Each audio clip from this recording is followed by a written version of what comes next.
Oke, kita lanjutkan lagi diskusi kita. Saya kembali lagi ke Bang Mara. Bang Mara, ada beberapa catatan seperti gagal memanfaatkan peluang. Lalu juga serangan yang juga kerap terputus begitu ya. Ini berdasarkan dengan pengamatan beberapa analis sepak bola begitu ya. Nah, Bang Mara tadi di awal mengatakan wajar karena ini adalah tim U22. Ada kesenjangan. Ya. Artinya menghadapi tim senior ini mungkin juga ada kikuknya juga gitu. Tapi Bang, akankah mungkin momen-momen seperti ini akan dibiasakan buat timnas ini? Berdasarkan juga hasil berbincangan tadi malam dengan Ketua Umum PSSI, Bang. Ya ke depannya kan begini, kan memberikan jam menit bermain yang lebih besar pada pemain-pemain muda. Dan kemarin ya memang ada hal-hal yang mendasar, misalnya passing, ya di beberapa pemain yang mestinya harusnya tidak seperti itu ya. Dan ini penting Mbak, menurut saya adalah STY untuk ke depan itu lebih komunikatif, lebih intensif komunikasinya dengan pelatih-pelatih klub Liga 1 ataupun Liga 2. Ini pemain saya begini dan saya butuhkan pemain seperti ini. Itu penting ya, Bang? Iya. Dan pelatih-pelatih itu dengan terjalin komunikasi yang baik antara STY dengan pelatih-pelatih Liga 1, Liga 2 itu dia dapat feedback kan bagus. Iya. Data, analisis perkembangan daripada pemain. Toh ini kan untuk pada akhirnya untuk tim nasional, kepentingan nasional. Jadi kalau tidak ada komunikasi antara pelatih timnas dengan pelatih-pelatih klub itu juga tidak baik. Gitu. Ke depan tuh harusnya terjalin komunikasi bahwa pemain saya perlu pemain saya seperti ini. Dan dia minta laporannya bagus. Gitu. Support lah tuh dari klub-klub iya, gitu. gitu. Nah, tadi kan sempat disampaikan ya, selain kesenjangan jam terbang begitu ya, masalah umur begitu. Nah, ada juga mungkin yang komentar minimnya pemain kita yang mendekat ke pemain belakang lawan ini juga bikin serangan kita buntu nih, Bang. Polanya memang kita nunggu gitu. Kita memang menunggu mereka masuk gitu. Begitu mereka masuk, ya kalau sempurnanya kita counter seperti peluang itu gitu. Cepat mereka masuk ke dalam, mereka ada space yang kosong, di situ kita masuk. Tapi kan nggak jalan. Kadang-kadang jalan, kadang-kadang nggak jalan. Kalau kita lihat overall, kita harus terima hasil ini dengan bangga bahwa anak-anak muda ini bertanding dengan luar biasa gitu, fight. Melawan timnas Nggak senior jiper pula gitu, ya. Dia nggak takut, nggak ada takut mereka ngelawan, mereka bisa tutup sampai menit 76 dan itu bukan juga, itu kan golnya bukan skema, harusnya bangga gitu, nggak usah ngomong-ngomong. 76 aja sampai habis harusnya ya. Kita arung. Bang Fenar, Ya. ya kan seharusnya jangan tutup sampai 76 dong. Ya, ya kan? harapan kita kan begitu ya. Iya, Tapi iya. namanya sepak bola ya, apapun bisa terjadi. Dan saya pikir, ya saya setuju yang dibilang oleh Bang Mara tadi ya. Ya kita jangan juga, pasti perspektif orang beda-beda ya. Mungkin ada yang berharap kita bisa dengan gampang menjuarai Piala AFF. Tapi kan sebenarnya kan rencana dari PSSI kan bukan itu ya.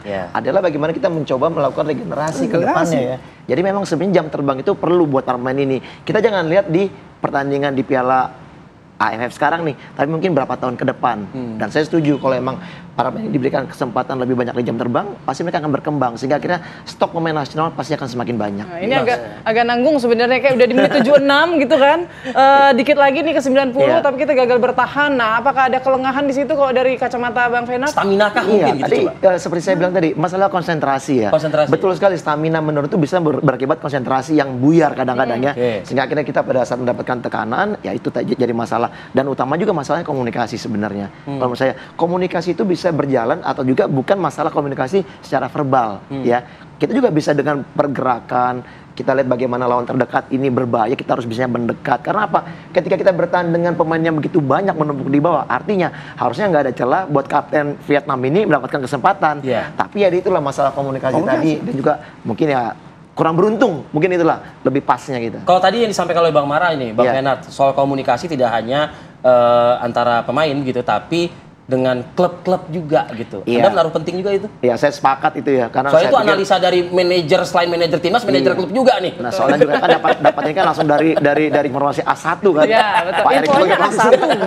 Jadi itu udah informasi paling pas lah. Jadi kalau menurut saya ya, sangat penting sekali memang komunikasi antara pelatih nasional dengan juga pelatih klub, dan juga pelatih klub juga harus tahu nih apa kemauan dari pelatih nasional nih. Sehingga akhirnya pemain itu diberikan jam terbang juga banyak di klub, reguler bermain, sehingga akhirnya mereka mendapatkan kapasitas menit bermain banyak, experience banyak, itu bisa menunjang mereka nanti main di tim nasional.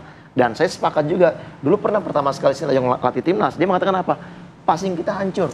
Ya, Bang Mara ya. Artinya apa? Mungkin ini masalah pembinaan dari dasar juga yang harus diperhatikan. Bahwa memang kalau udah berbicara levelnya main di Liga 1 passing masih hancur, ada yang salah tentunya. Tentunya bukan di nasional, bukan berarti nasional, tapi bagaimana di klubnya. Liga Thailand, Asnawi passingnya semalam gimana? Itu Bang Mara yang bicara ya. Kenapa Bang? Kenapa? Ya nggak semestinya, ya tapi mungkin bisa fisik, bisa macam-macam. Iya, banyak faktor ya, Bang. Banyak faktor. Gitu. Tapi kalau lihat pemain-pemain mudanya kita harus optimis, seneng gitu. Jangan kita berharap seperti membalikkan bola Nyinyir. tangan gitu. Ini netizen yang suruh dia main belum tentu juga dia bisa begitu kan. Kan netizen malah benar, Bang. Gampang Nggak gitu. gampang, betul. Udah nonton gratis masih nuntut banyak juga gitu. Ini saya salah nih. Menyampaikan pertanyaan netizen itu salah tadi dengan gimana? Mewakili ya. Mewakili Netizen ya. Kita juga netizen tapi jangan sampai maha benar begitu ya. Apalagi Bang yang menjadi concern dari ketum PSSI juga mungkin. Satu soal pola. Oke. Bahwa pola 352 ini beliau suka. Oh, Jadi pada saat kita kalah habis sama Jepang dan beliau kan juga langsung marah dan STI pun mengganti pola jadi 352 kan hasilnya positif. Mestinya tidak, dengan pola ini kelihatan luck-nya ada di sini. Jangan dirubah gitu. Dan tadi malam kan dia main 352 bagus. Jadi kemungkinan di Filipina nanti juga 352.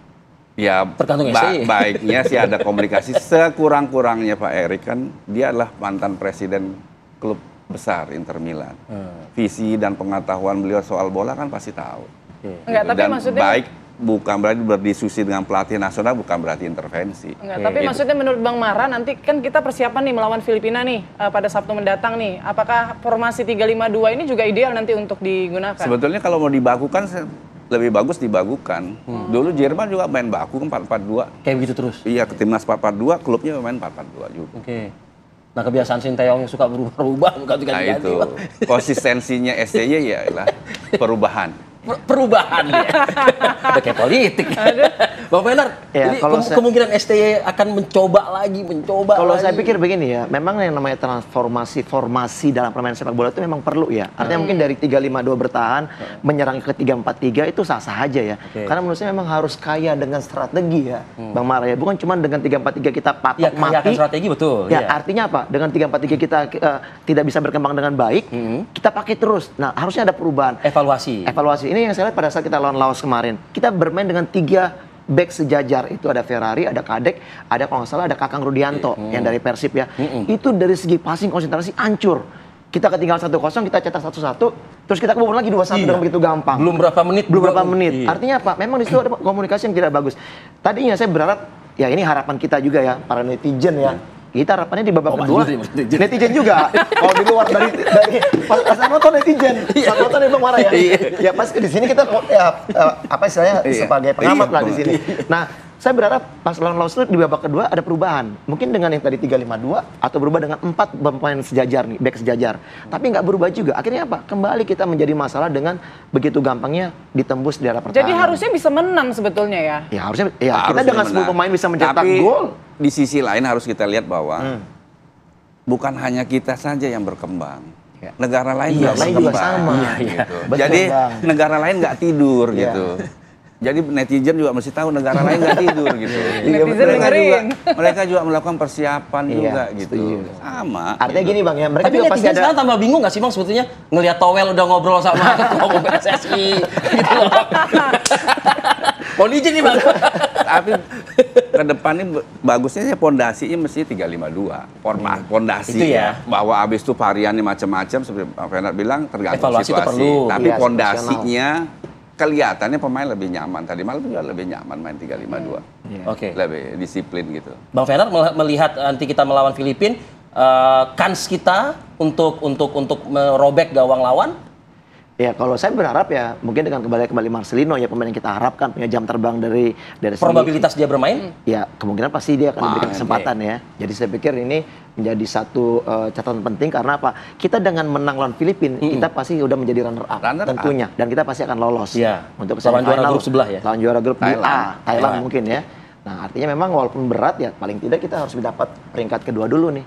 Oke. Seperti itu. Tapi kan kita sisa 1 pertandingan, sedangkan mungkin negara-negara lain masih ada tuh Ada 3 2 ya? pertandingan, 2 pertandingan lagi. Nah itu Dua, bisa nggak ya. kita mempertahankan posisi nih di... Bisa. Ya. Dengan catatan Laos lawan Myanmar nggak usah menang Laos gitu aja. Kita telepon kali Bang. Iya, terus kan kalau kita lihat kan yang sekarang kan yang baru 2 kali main itu kan kalau nggak salah Vietnam dan juga Filipina ya. Iya. Dan Filipina sama Vietnam juga bakal ketemu kan. Iya. Artinya mereka juga akan saling Nah, mengalahkan. harapannya gimana siapa yang menang? Ya harapannya tetap aja biar Vietnam. Kalau Filipina yang menang, ini pasti kan akan rebut-rebutan poin nih. Iya. Nah kalau misalnya tetap Vietnam, kita menang Filipina, kita pasti akan tetap runner up. Seperti Oke. gitu. Oke. Jangan Filipina aja yang menang. Jangan Oke, Filipin, baik. jangan Laos ya Bang? Jangan Filipina menang, jangan Laos menang gitu aja. Oke, Bang Mara, singkat aja mungkin terakhir Bang ya. Perlu diingatkan lagi, sebagaimana tadi Bang Mara juga menjelaskan juga kepada publik, netizen dan masyarakat gitu melihatnya, pengennya kan AFF ini kita juga kalau bisa menang gitu. Dan juga kita pengennya turunkanlah pemain-pemain terbaik kita kan begitu. Udah perlu ini juga perlu juga dilihat bahwa ada yang kalender FIFA dan ada yang non kalender FIFA. Gitu. Kalau non kalender FIFA, klub juga berat untuk melepas karena apa? Mereka juga sedang lagi kompetisi gitu dan lagi klub kan membayar gaji. Iya. Gitu. Jadi kita harus merasakan perasaan klub, beban klub itu untuk melepas pemain di bukan kalender FIFA. Kalau kalender FIFA wajib. Oke. Baik, itu tuh ya. Jadi jangan ada lagi kritikan-kritikan nyinyir-nyinyiran yang tidak pada tempatnya gitu ya. Baik. Semoga netizen nonton ya penjelasan Bang Mara tadi ya. Jadi Tapi netizen sekarang udah cair udah. Toel udah ngobrol. Ya ini penting ya Bang ya, ini edukasi dari Bang Mara sebenarnya. Iya. Semoga juga Nah ke depan itu pun para netizen tuh penuhilah stadion, bayar tiket, beli tiket supaya klub-klub itu juga punya pendapatnya. Jangan bagus. diramein di jangan cuma dijerjet aja. Baik Bang, terima kasih Bang Lalu Mara Triawansa, pemimpin redaksi TV One, Bang Fenarta Barat. Sama-sama. Terima kasih Terima juga kasih. Bang sudah waktunya hadir bersama kami.